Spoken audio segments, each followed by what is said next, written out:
प्यारे साथियों,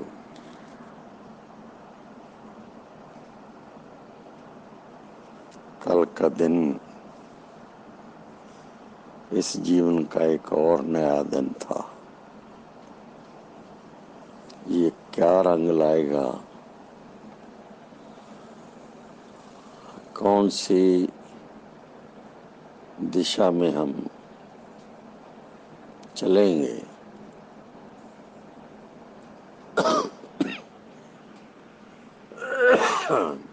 क्या मुकाम रखेंगे,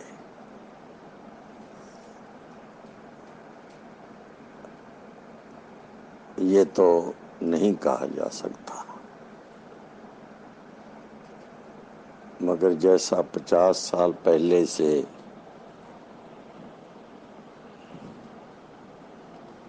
इस दिल में है और बाबा साहब डॉक्टर अम्बेडकर को जानने के बाद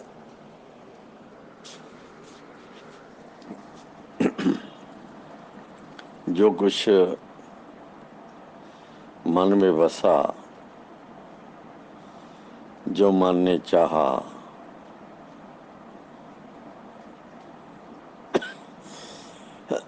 जिसके लिए हम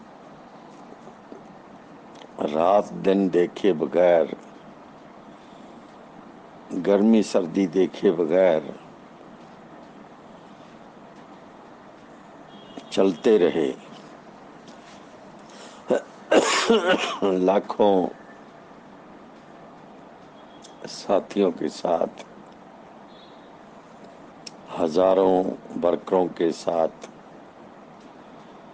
और सैकड़ों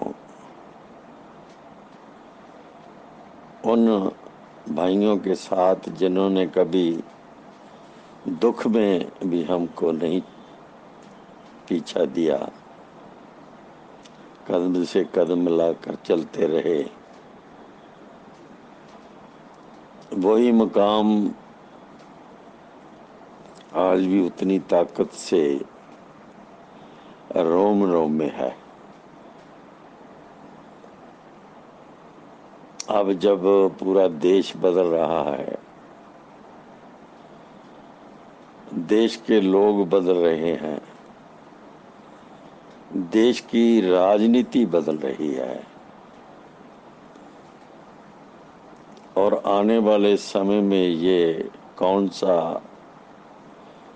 रूप धारण करेगी, उस पर भी हमको चिंता है। और जैसा भी माहौल होगा, उस माहौल को अपने समाज के हित में भुगताना, यही तो हमारी जरूरत है।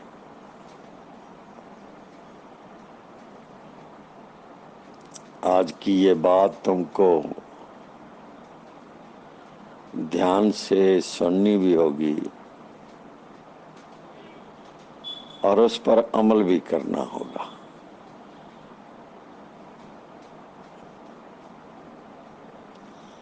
अगर तुम इस समाज को बदलना चाहते हो, अगर तुम महापुरुषों के सपनों को साकार करना चाहते हो, अगर तुमने कभी दिल में कुछ करने की इच्छा बनाई है, तो आओ हम आने वाले समय में अपनी मिशन की सरगर्मियां तेज करें। देश बदल रहा है, मानुष बदल रहा है, राजनीति बदल रही है,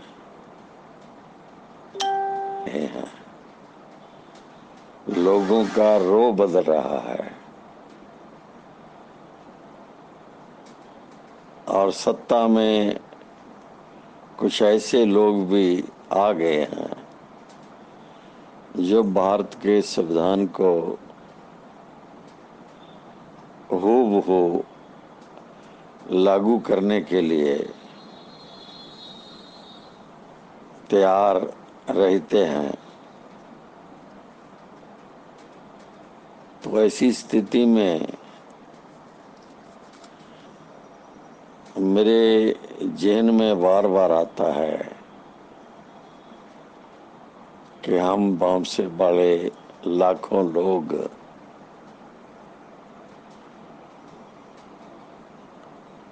जो टूटते रहे हैं, जुड़े कभी नहीं। और मैं ये कहूं कि हमने अपनी आशाओं का समाज बनाने की तैयारी कर ली, मगर समाज को बदलने की तैयारी 2 नंबर पर है। टूटे हुए लोग कभी तब्दीली नहीं ला सकते, बदल नहीं ला सकते। या ये कहो कि जो टूटना जानते हैं वो जुड़ नहीं सकते, और जो लोग जुड़ नहीं सकते वो संगठित नहीं हो सकते। जो संगठित नहीं हो सकते उनके पास सामाजिक ताकत नहीं हो सकती, और जिनके पास सामाजिक ताकत ना हो वो राजनीतिक ताकत हासिल नहीं कर सकते, और जो राजनीतिक ताकत हासिल ना कर सकें वो समाज का, देश का कुछ बदल नहीं सकते।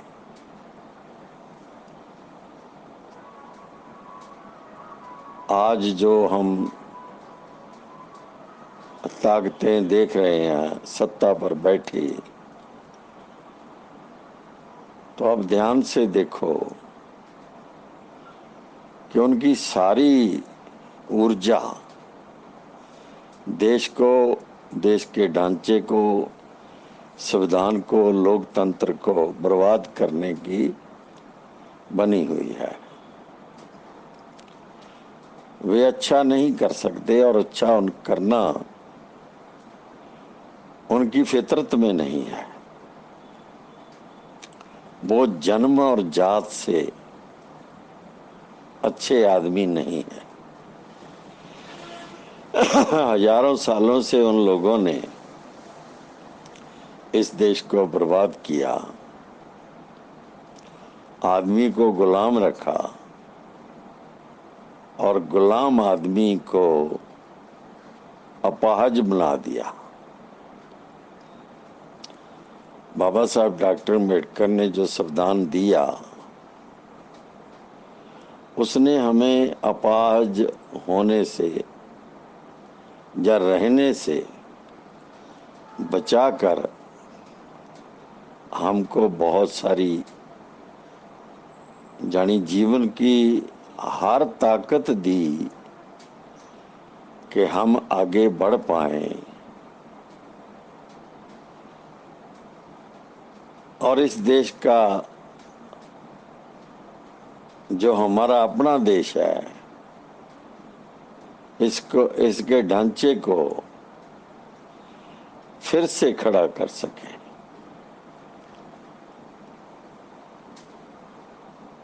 मगर हम 85 के बाद लगातार टूटते गए। उस समय जो वामसेव को संभालने वाले लोग थे, जो आगू लोग थे, जिनके साथ मैं काम करता था 80-81 के बाद, वो शायद सोचते थे कि हम कभी टूटेंगे नहीं, क्योंकि उन लोगों ने संसार के इनकलाबों को नहीं पढ़ा। वो अभी, अगर मैं सच कहूं तो बाबा साहब डॉक्टर अम्बेडकर के सीमित दायरे तक जानते थे। बाबा साहब डॉक्टर अम्बेडकर को भी पूरा नहीं जानते थे। तो इसके जो नतीजे निकले वो यही थे कि 85 के बाद वे फिर टूटे और उसके बाद फिर टूटे और कई टुकड़ों में बंट गए। उनकी आपस में बांट गहराती गई।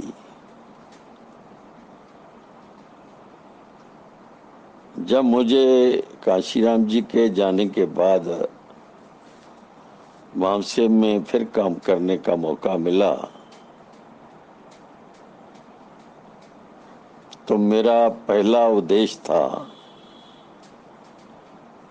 कि पहले मैं जुड़ूं किसी के साथ और जुड़ने के बाद मैं दूसरे, तीसरे, चौथे, पांचवें आदमी को जो संगठन चलाता है उसको जोड़ूं। मगर ऐसा हुआ नहीं। SC, ST, OBC के जो मुलाजिम थे उन लोगों ने ही देश को, देश के गणतंत्र को, लोकतंत्र को, संवैधानिक ढांचे को बुरी तरह तोड़ा। हर दफ्तर में उन्होंने संगठन खड़ा कर लिया और वो संगठन 10 आदमियों का भी होता था, 100 का भी होता था, 1000 का भी होता था। मगर धीरे धीरे जैसे जैसे ताकत बिखरती गई तो 1000 वाले संगठन हो या 100 वाले या 10 वाले या फिर एक कागज पर नाम लिखने वाले और मोहरें बनाकर अपनी प्रधानगी और सकत्तरी को चमकाने वाले लोग पत्तों की तरह बिखर गए। वे करोड़ों में होते हुए भी देश के संविधान की जो आर्टिकल थे उनके हित में थे, उनको बचा नहीं पाए। दुश्मन ने जुड़कर संविधान को तोड़ा।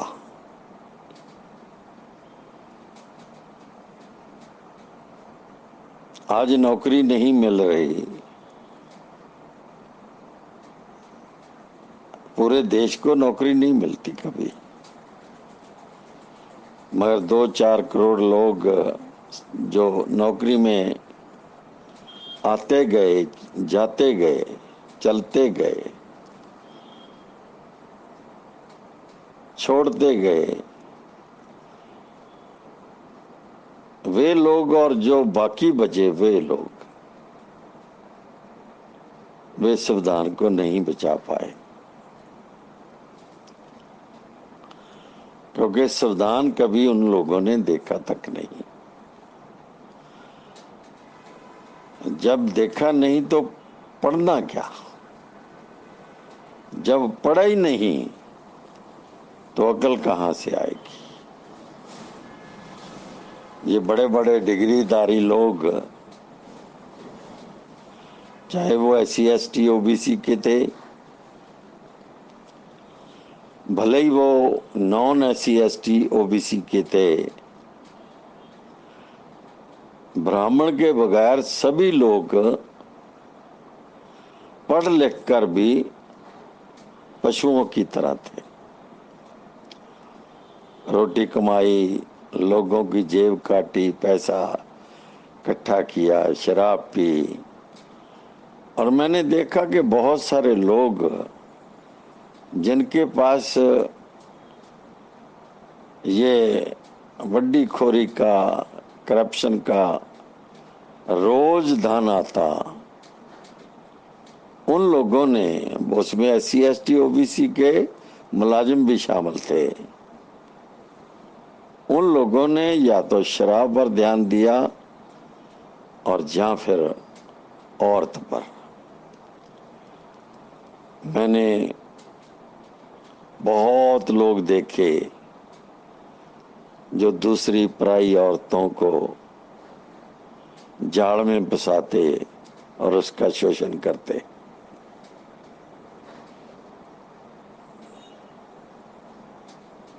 मैं इसको एक सीमा में नहीं रखता, ये सीमा में नहीं होता था। चाहे आदमी आम कैटेगरी का था, चाहे SC ST OBC का था, जिसको भी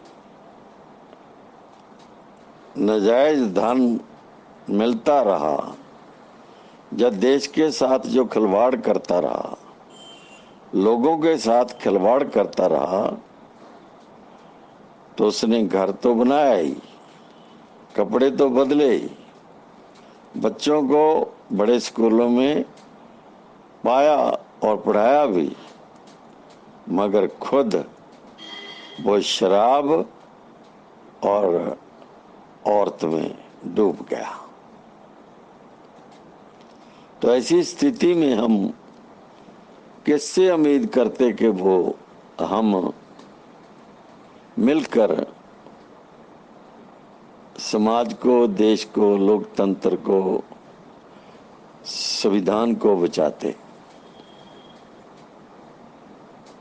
और जिन लोगों को सीधा संविधान ने दिया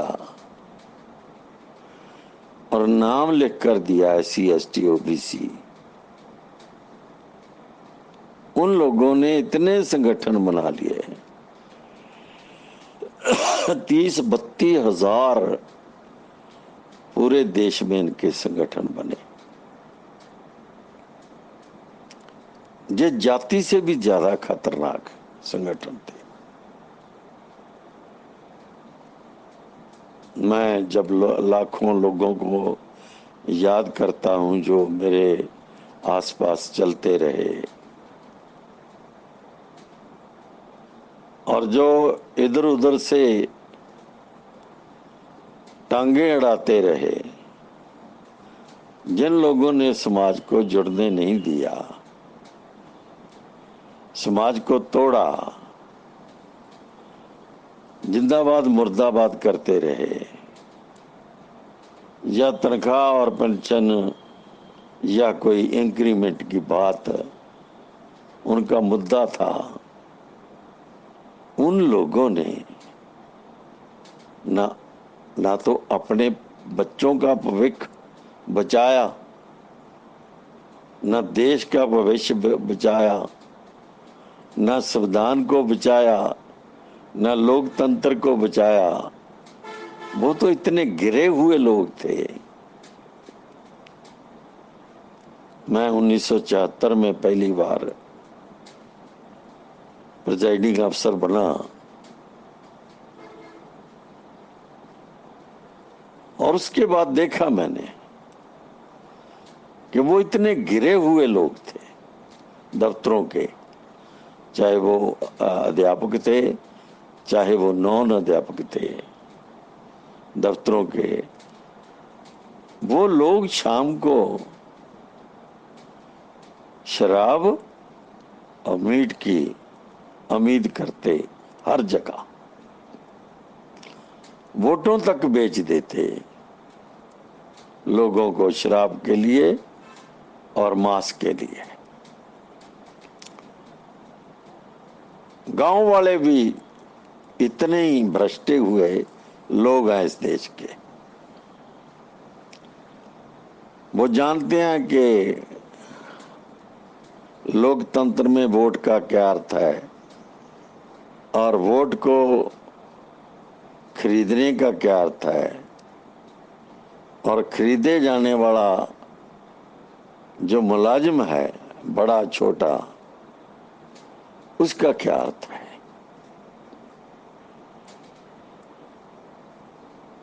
मैंने ये कई बार, बहुत बार व्याख्या किया इसकी।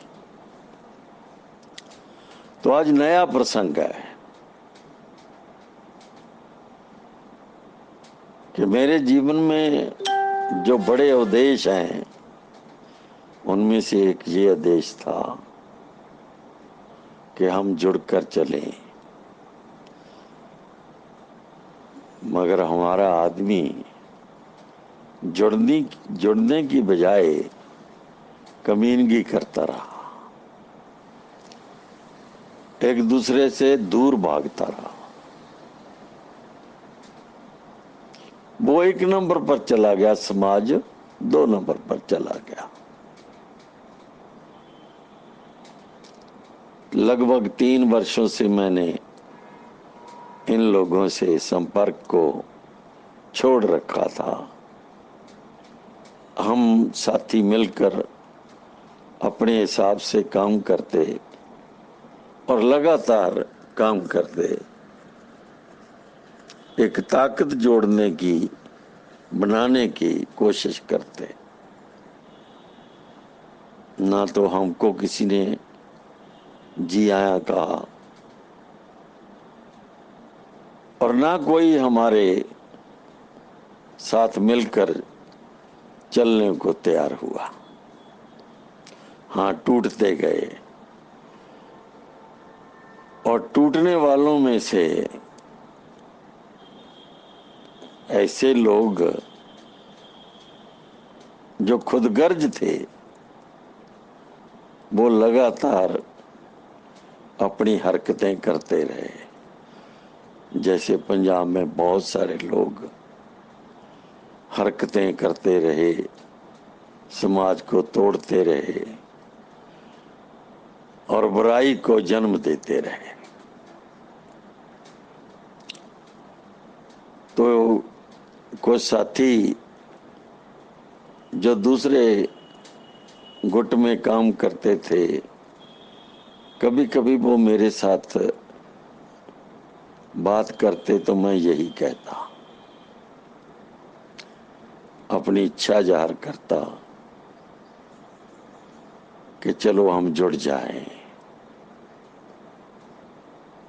लगभग 3-4 साल पहले हमने एक यत्न किया था, बहुत कामयाब यत्न था वो। पूरे पंजाब से लोग आए थे और बड़ी गिनती में आए थे। उसमें भी सभी नहीं आए, उनको लगा कि ये प्रोग्राम उनका नहीं, ये अम्बेडकर का प्रोग्राम नहीं है। जानी अब अम्बेडकर का प्रोग्राम, जो अम्बेडकर की विचारधारा का प्रोग्राम उनके बाप का प्रोग्राम हो गया। तो ऐसे 3 साल बाद एक बार हम फिर कल इकट्ठे होकर बैठे, हमने चर्चा की, सभी ने हमने दिल की बात कही। कुछ लोगों ने ईमान से कही, कुछ लोगों ने जैसे पहले चल रहा है वैसी बात भी होगी, हो सकती है। फिर भी हम उम्मीद के साथ मिले। अभी 25 जुलाई को हम सभी फिर मिलेंगे और मिलकर कोशिश करेंगे कि हम बजाय गुलामी के अपनी आजादी की लड़ाई मिलकर लड़ें। तो मुझे ऐसा लगता है कि हो सकता है ऐसा हो हम पूरी कोशिश करेंगे। तो मैंने अपने साथियों को संदेश दिया है कि वो 25 जुलाई को सभी पहुंच जाएं।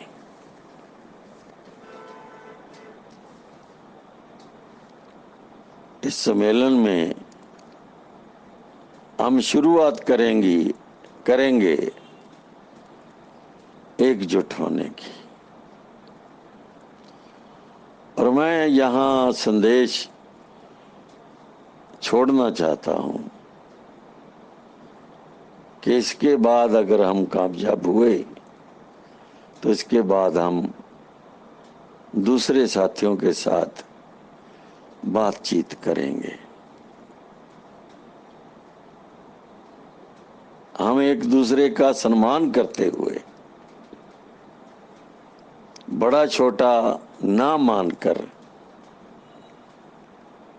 कुछ ऐसा रास्ता निकालेंगे कि सभी को लगे कि हम इकट्ठे भी हैं, तो कोई दीवार भी नहीं विचकार, और जीत की ओर बढ़ना है।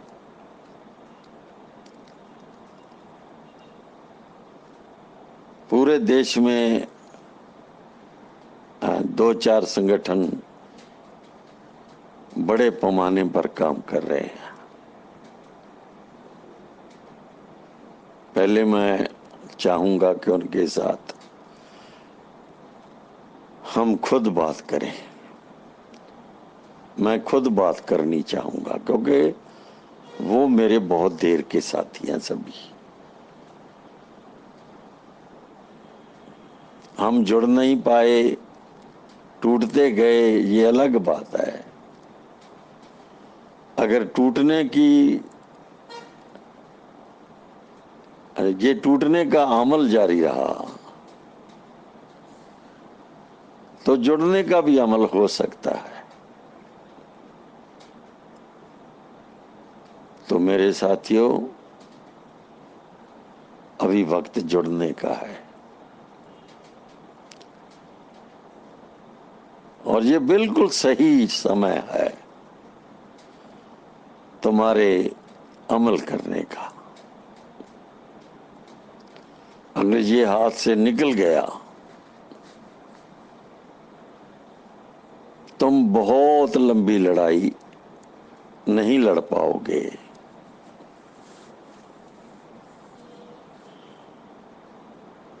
मगर आज 21, 22, 23, 24, 25 तक ये 4-5 साल अगर तुमने सही सोच लिया, सही कदम उठा लिया, खुद को जोड़ लिया, संगठित कर लिया, तो मेरे ख्याल में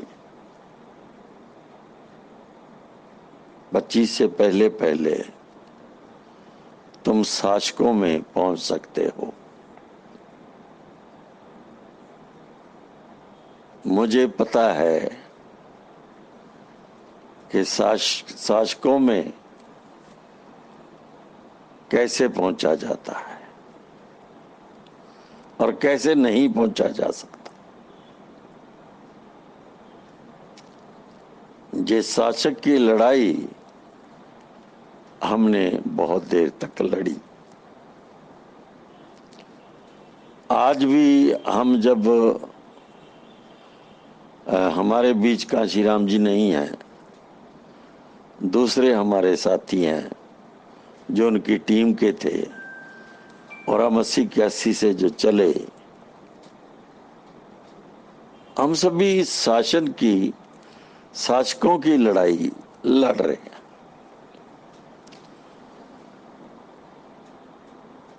हमारी आजादी अधूरी है। बाबा साहब ने हमको 1950 को पूर्णतः आजाद कर दिया। कोई रास्ता नहीं छोड़ा जो हमारे नाम नहीं किया उन्होंने। इतने बड़े इनकलाब को ब्राह्मण ने समझा, मगर उसने हमको रास्ते से दूर रखा। कम्युनिस्टों ने हमको रास्ते से दूर रखा।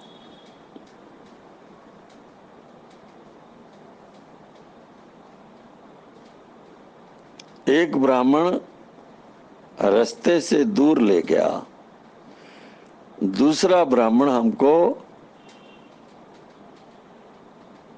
साथ लेकर खुद शासन चलाता रहा, और तीसरा ब्राह्मण बदल बनता रहा। अभी हमको अपने रास्ते पर चल के खुद बदल बनना है और संविधान को बचाना है, देश की जनता को बचाना है। आरएसएस की बात करूं तो वो इतनी ताकतवर नहीं है। मैं बहुत बार कहा है कि ब्राह्मण, जो आदमी बेईमान होता है, मानसिक तौर पर ठग होता है, लुटेरा होता है, शैतान होता है, वो केवल शैतानी कर सकता है,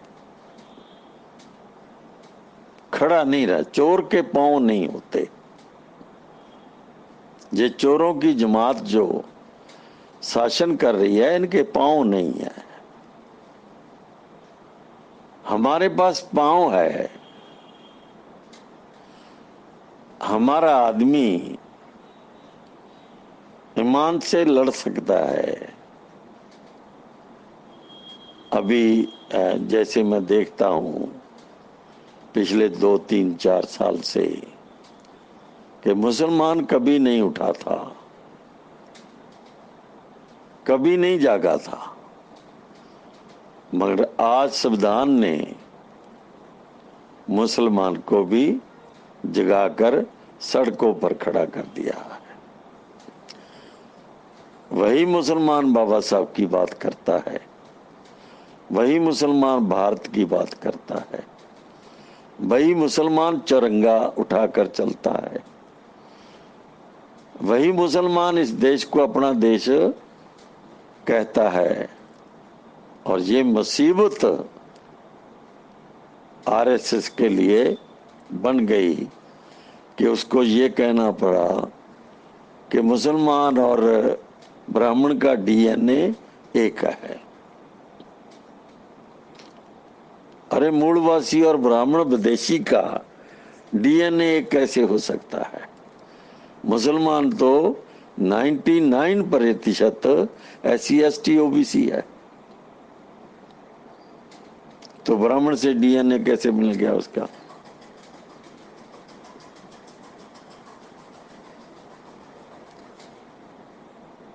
अगर इस देश में आज को सही तरीके से अगुवाई दे सकता है तो वो SC ST OBC का आदमी है। मगर किसान आंदोलन ने भारत की धरती को इतना बड़ा झटका दिया है, एक तूफान सा खड़ा कर दिया है। अगर हमारे वामसेव के लोग इस तूफान को देश के, संविधान के, लोकतंत्र के हित में इस्तेमाल ना कर सके तो ये मूर्खता होगी कहना कि वामसेव का आदमी भारत का सबसे सियाना आदमी है।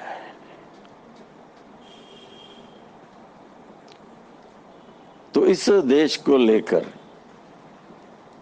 कि हम 3-4 साल में देश के ढांचे को संवैधानिक बना दें और न्याय के आधार पर समाज खड़ा कर दें, तो हम कल बैठे 25 को फिर बैठेंगे। अगर अच्छा रास्ता बन गया तो फिर हम आगे निकलेंगे और कोशिश करेंगे कि महीना 1.5 महीना में हम बहुत सारे और साथी जोड़ सकें, और उनको जोड़ने का तौर तरीका अब हमारे लिए मुश्किल नहीं है। जुड़ने वालों की आदत बदलना तो मुश्किल है, मगर तौर तरीका मुश्किल नहीं है। तो मैं अंत में अपने सभी साथियों को अपील करता हूं कि वे 25 को मेरे इस संदेश को मानते हुए समय सिर पहुंच जाएं। 11 बजे उनको आ जाना चाहिए, चाहे वो चंडीगढ़ है, चाहे वे जम्मू कश्मीर का निचला एरिया है, चाहे हिमाचल का पहाड़ी एरिया, नीम पहाड़ी एरिया है, पंजाब है, हरियाणा है, राजस्थान का निचला पंजाब के साथ लगता भाग है। जिन लोगों के साथ भी हमने संपर्क किया उनको इस समागम को देखने का मौका नहीं गंवाना चाहिए। तो मैं मेश्राम की ओर से भी अपील करूंगा कि सभी साथी आ जाएं ताकि अच्छा फैसला कर सकें। जय भीम, जय भारत, जय मूल निवासी।